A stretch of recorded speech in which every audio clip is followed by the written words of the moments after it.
there is Max Verstappen, 46 points ahead of Sergio Perez, 49 ahead of Charles Leclerc. Fourth is George Russell. He's only actually 18 points off P2, Sergio Perez. Only one McLaren in the top 10 at the moment. That's Lando Norris, of course. One Alfa Romeo, Valtteri Bottas. And the two Alpines now are there. Esteban Ocon 9th, and Fernando Alonso, the only person to actually move up a place in the top 10 this weekend after finishing 9th in Montreal. Let's talk about Fernando Alonso, Alex Yoong's teammate back in 2001. Interesting weekend for him, Alex. Yeah. Gosh, that sounds like such a long time ago. In some ways, it feels like yesterday. Thanks, mate. I said it in the last show. I'm not a fan of old drivers hanging around and taking spots of new drivers, hard charges. But Alonso is still great to watch. He's still so exciting.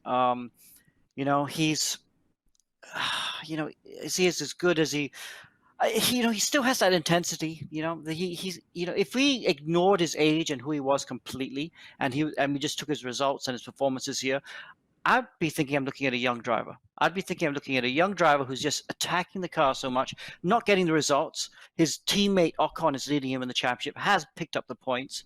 But whenever you see him on the top, sometimes on a Friday, first practice on a dirty track, he's at the top of the timesheets, or so he's second, or when it's wet in qualifying Canada, he's suddenly second in Alpine.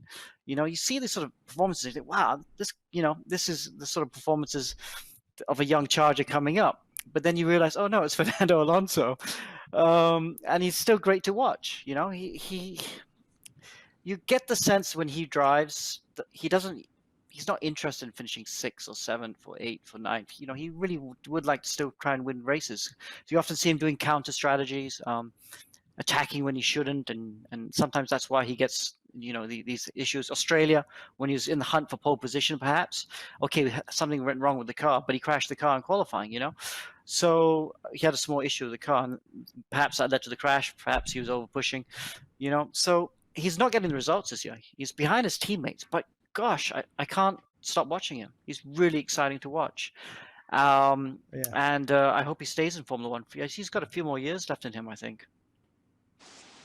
Do you agree, Bob? And also tell us about his teammate. Yeah. Well, his peers absolutely agree. You listening to Jenson Button talking about him, for example, at the weekend.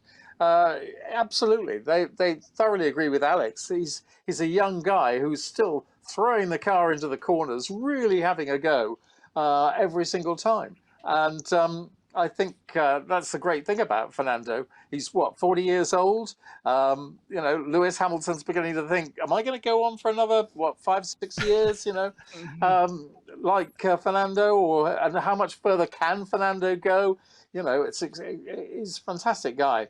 And Esteban Ocon, I'm absolutely certain, is learning loads from him.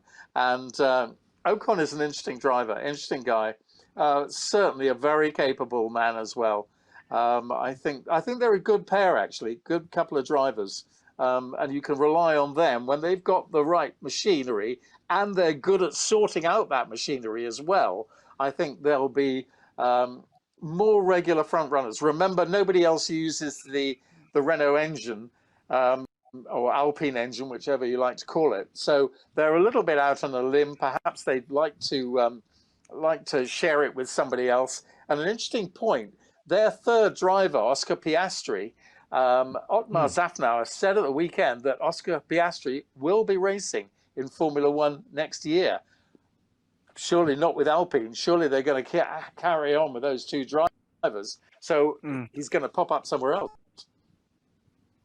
And come on then, Bob, you've laid down the scent for that one. You put down a bit of cheese for the mouse to run after. So where's Oscar Piastri going to be driving in 2023? Well, the rumours are Williams. That's what the rumours are at the moment. But we don't want rumours. We've got Bob Constanduros on the show, so we get the facts. That's the whole point of having you here. Take it as a fact. You're giving me some rope, are you? Yes, exactly. He's giving me some rope. That's what he's doing, Alex. Exactly. I'm sure you know that. Yeah. Yeah, it happens a lot, doesn't it?